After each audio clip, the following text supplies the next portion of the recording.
Ny mety toetry ny andro any an-dranomasina ny zoma 4 mars 13 amin'ny 1 maraina hatramin'ny sabotsy 5 mars 13 amin'ny 1 maraina.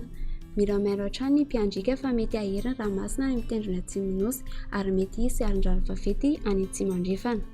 Ho amin'ny morontsiraka atsinanana, Cap d'Ombre hatrany Cap Est, anorana mety arahi-kotrika, ho avy atsimo na atsimo atsinanana ny rivotra ka ho 9 hatramin'ny 17 km isan'ora. Anonjaben'ny ranomasina, ny avin'oza dia 1.3 hatramin'ny 2 metatra.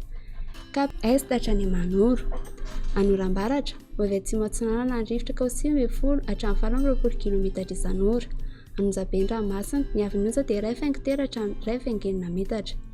Manoratra ny Tolaniaro, anorana tandrifin-drahona vitsy, ho avy atsinanana somary avaratra atsinanana ny rivotra ka ho 9 hatramin'ny 19 km isan'ora, hatratra 20 km isan'ora indraindray. Anonjaben'ny ranomasina, ny avin'oza dia 1.5 hatramin'ny 2 metatra. Tolaniaro hatrany Cap Sainte-Marie, anorana tandrifin-drahona vitsy, ho avy atsimo atsinanana ny rivotra ka ho 9 hatramin'ny 20 km isan'ora, hatratra 17 km isan'ora indraindray. Anonjaben'ny ranomasina, aheriny farafahim-potoana, ny avin'oza dia 1.5 hatramin'ny 2.5 metatra, hatratra 3 metatra farafahim-potoana. Izy kosa ny alin-drano avy any atsimo andrefana. Ho amin'ny morontsiraka andrefana, Cap Sainte-Marie hatrany Cap Saint-Vincent, Ibalika masoandro, ho avy atsimo na atsimo atsinanana ny rivotra ka ho 20 hatramin'ny 15 km isan'ora, hatratra 2 km isan'ora izany indraindray any atsimon'ny Toliara. Anonjaben'ny ranomasina, ahery any atsimon'ny Toliara amin'ny farafahim-potoana, ny avin'oza dia 1.5 hatramin'ny 2.10 metatra, hatratra 2.20 hatramin'ny 3 metatra kosa any amin'ny tapany atsimo amin'ny farafahim-potoana. Isy ny alin-drano avy any atsimo andrefana.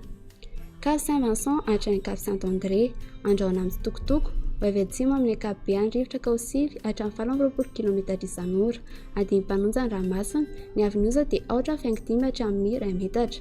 Cap Saint-André hatrany Analalava, anorana tandrifin-drahona amin'ny farafahim-potoana, ho avy atsimo atsinanana ny rivotra amin'ny maraina ka ho 9 hatramin'ny 20 km isan'ora, hatratra 17 km isan'ora kosa izany indraindray any avaratry Mahajanga.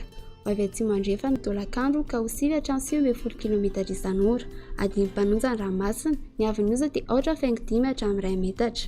Analalava hatrany Cap d'Ombre, anorana tandrifin-drahona ny farafahim-potoana, ho avy atsimo atsinanana ny rivotra manakaiky ny Cap d'Ombre ka ho 9 hatramin'ny 17 km isan'ora. Iovaova kosa ny Kafa ka ho 9 km isan'ora.